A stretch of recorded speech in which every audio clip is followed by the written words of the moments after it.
Halo, ketemu lagi dengan Rojali. Semoga dalam suasana yang menyenangkan dan juga menyambut awal minggu ini dengan penuh harapan. Masalah harapan itu terkabul atau tidak, itu urusan nanti. Sudah ada yang mengatur dalam semesta ini.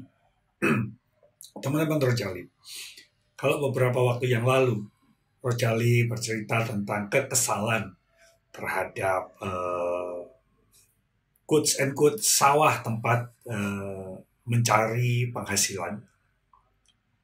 Mungkin bagi orang banyak yang berbicara bahwa tetap bersyukur dan sebagainya. Tetapi sebagaimana Rojali sudah sampaikan bahwa dalam konten itu Rojali sempat menyampaikan bahwa ada situasi ketika untuk bersyukur pun menjadi sebuah situasi yang sulit. Gampang buat orang lain, sulit untuk orang lain. Demikian juga sebaliknya. Sulit untuk orang lain, belum tentu mudah untuk orang lain atau begitulah pokoknya ya. Jadi di awal minggu ini masih berkenaan tentang bagaimana pemerintah melalui perwakilannya menyampaikan bahwa bagaimana telah terjadi sebuah pengawasan terhadap ketenagakerjaan, masih ada perusahaan yang nakal. Rojali jadi ingat suatu cerita.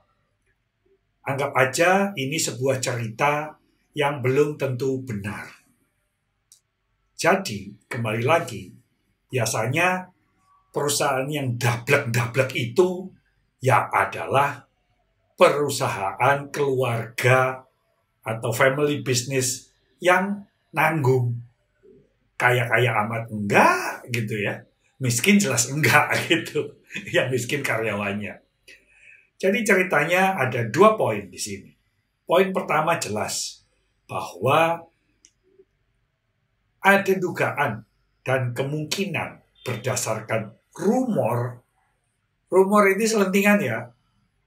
Bisa benar, bisa enggak. Jadi belum bisa dipastikan. Yang tahu pasti ya hanya orang-orang terbatas saja. Bahwa masih banyak karyawannya yang tidak, sebenarnya nggak banyak sih, beberapa karyawannya mungkin ya, atau dicampur, di mix, agar nggak kelihatan-kelihatan banget, belum didaftarkan dan sengaja tidak didaftarkan BPJS Ketenagakerjaan. Padahal, kalau masa ini tengah menghadapi sebuah krisis, dan suatu saat perusahaan tersebut harus mem-PHK beberapa atau semua karyawannya, maka tentu saja yang tidak diikut sertakan dalam BPJS pasti tidak mendapatkan jaminan sosial. Satu, bisa jadi HRD-nya takut untuk melaporkan. Kedua, Dinas Pengawasan Ketenagakerjaan juga jangan ngandelin laporan saja. Jangan hanya di belakang meja. Tetapi seperti di episode sebelumnya, lakukan verifikasi lapangan. Lakukan manajemen pengawasan ini dengan lebih baik. Misalnya dengan audit di lapangan. Dan jadikan HRD ini sebagai justice kolaborator, bukan sasaran tembak, sedangkan aktor utamanya dibiar-biarin saja. Itu satu.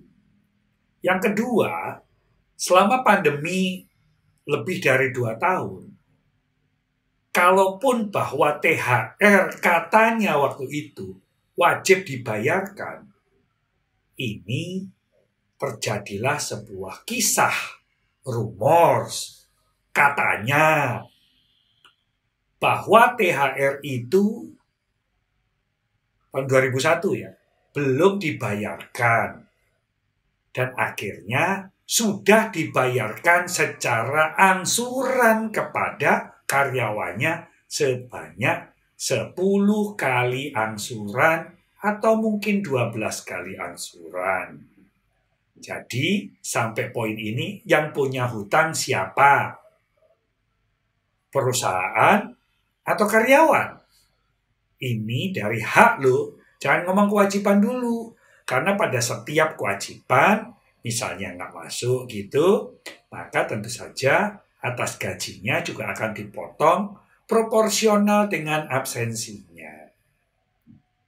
Kemudian, sisa cuti yang dapat diuangkan.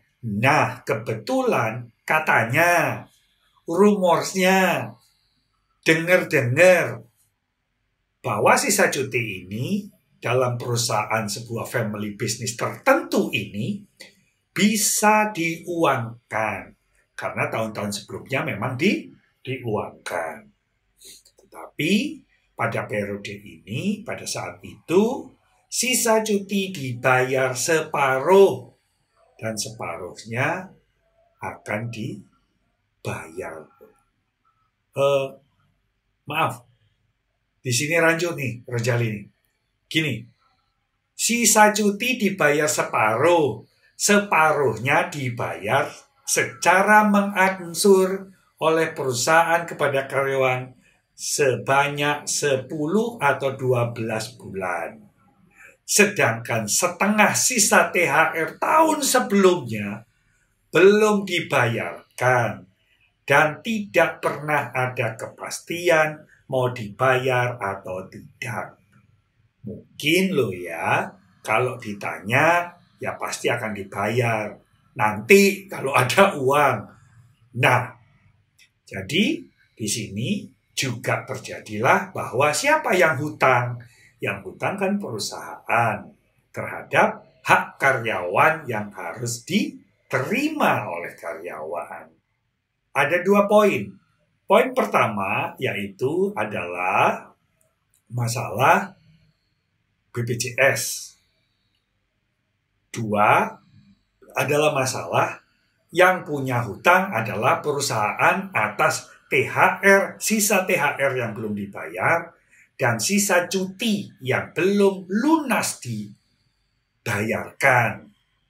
Nah, dari 2 kejadian tersebut, sekali lagi, ada cerita, ada rumors bahwa ketika ada karyawan dalam posisinya, karena ternyata dalam perusahaan seumpamanya itu masih berlaku, bukan berlaku WFH, WFO ya, tetapi orang-orangnya atau karyawannya hanya masuk 3 kali dalam 1 minggu.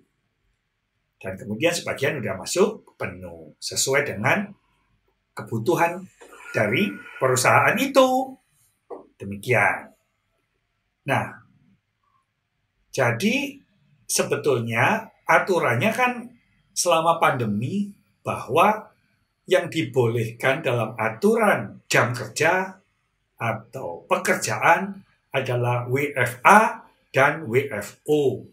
Tetapi ini dilakukan dengan manajemen alternatif masuk kerja. Ya, nggak tahu dibayarnya gimana, jadi dibayar sesuai absen saja. Yang sampai sekarang, rumorsnya, katanya, juga sebagian juga dilimpahin pekerjaan dengan lebih banyak karena keterbatasan sumber daya untuk direkrut, tetapi tetap sengaja dimasukkan hanya 3 hari atau 2 hari dalam 1 minggu kerja. Sehingga apa? Sehingga pastinya terdapat sebuah tekanan-tekanan pekerjaan, overwork, yang mengakibatkan para karyawannya mengalami pasti kesehatan mentalnya juga terganggu dan tidak dipedulikan. Sampai sini dulu. Nah, sehingga karena keterbatasan atas masalah masuk kerja tadi dan biaya-biaya dan katanya inflasi yang terus membludak dan harga-harga makin tinggi, tentu pengeluaran sehari-hari menjadi sangat tinggi. Dan ketika upah tidak cukup, Maka karyawan ini mengajukan kasbon terhadap perusahaan. Misalnya, ada yang kasbon 1 juta, maka dibayar secara 4 kali atau 4 bulan, dipotong terhadap gajinya. Kalau dibayar 4 kali berarti dari 1 juta setiap bulan gajinya dipotong 250.000. Padahal perusahaan masih punya utang terhadap karyawan karena atas haknya sisa THR dan sisa cuti belum dibayar dengan tuntas. Tetapi ketika ada karyawan yang kesulitan dan mengajukan kasbon, maka karyawan ini harus membayar angsuran setiap bulan secara patuh dan taat. Kelihatannya benar ya? Oke. Ketika seseorang karyawan gajinya mungkin cuma 3 juta atau 4 juta, dia kemudian ada tunggakan kasbon terhadap perusahaan, misalnya biasanya harus bayar 1 juta per bulan, maka ini ketika sangat perlunya si karyawan itu, sehingga sempat tidak membayar angsuran tetapi memohon agar dapat dibayar ke bulan berikutnya, sehingga itu mundur tenornya istilahnya. Kalau tadinya hanya 4 bulan atau 5 bulan, jadi mundur 1 bulan lagi, ditambah 1 bulan lagi karena 1 bulan tidak dipotong angsuran. Sehingga si empunya perusahaan memberikan masukan terhadap bagian finance bahwa bulan depan harus dipotong 2 kali bulan. Artinya harus dipotong misalnya 2 juta. Sementara gajinya aja belum masuk penuh, hanya sekitar 3 atau 4 juta. Tetapi atas kasbonnya harus dipotong 2 juta rupiah. Cukup nggak teman-teman untuk membiayai kehidupannya? Dipikir nggak oleh siapapun dari mana dia harus melanjutkan untuk makan sehari-hari, membiayai anak sekolah, dan kesehatan untuk anak-anaknya yang mungkin dalam udara yang atau cuaca yang kurang bagus, tentu saja ada sakit-sakitannya. Sementara perusahaan masih punya hutang atas hak karyawannya yang belum dituntaskan, yang nilainya pasti lebih daripada apa yang dikasbon oleh karyawan tersebut. Mungkin loh ya, rumusnya begitu. Dari apa yang Rojali sampaikan, ternyata masih ada perusahaan tauke-tauke tertentu berhati hitam tapi tidak berkulit hitam. Itu sangat tidak fair. Tidak fair apa? Satu, kewajiban perusahaan terhadap karyawan masih dihutang, tapi atas kasbon karyawan yang dihutangi tetap dipaksa harus membayar yang namanya kasbon tadi. Dari sini terjadi dan si karyawan yang bercerita terhadap Rojali tadi mengeluh, mengesah, dan tidak tahu harus bicara kemana. Oleh sebab itu, semoga Dinas Pengawasan Tenaga Kerja melalui instrumen-instrumennya, melalui wewenang-wewenang dalam wilayahnya, jangan hanya nunggu laporan dari HRD, tetapi lakukan verifikasi lapangan secara otentik atau lakukan audit lapangan secara empiris. Oke, mohon maaf kalau Rojali tidak banyak bercerita tentang sukses, tentang motivasi yang gemilau dan gilang gemilang. Rojali lebih banyak bercerita tentang ada kejanggalan, keputusasaan, penderitaan, hal-hal yang negatif, kekurangan bersyukur. Kenapa? Karena sudah banyak yang ngaku jadi motivator besar, Sudah banyak motivator yang menentukan tarif jutaan, yang tentunya lebih bisa mendorong pihak-pihak terkait untuk mensikapi hal-hal yang terjadi dalam dunia ketenaga kerjaan. Rojali hanya berbicara sebagai orang biasa dengan otak terbatas dan pengandaian dan pengira-ngiraan berdasarkan rumors atau dugaan. Mohon maaf sekali lagi kalau ada yang kata-kata yang salah.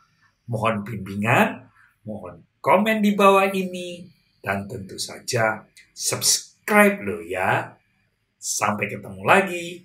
Salam Rojali.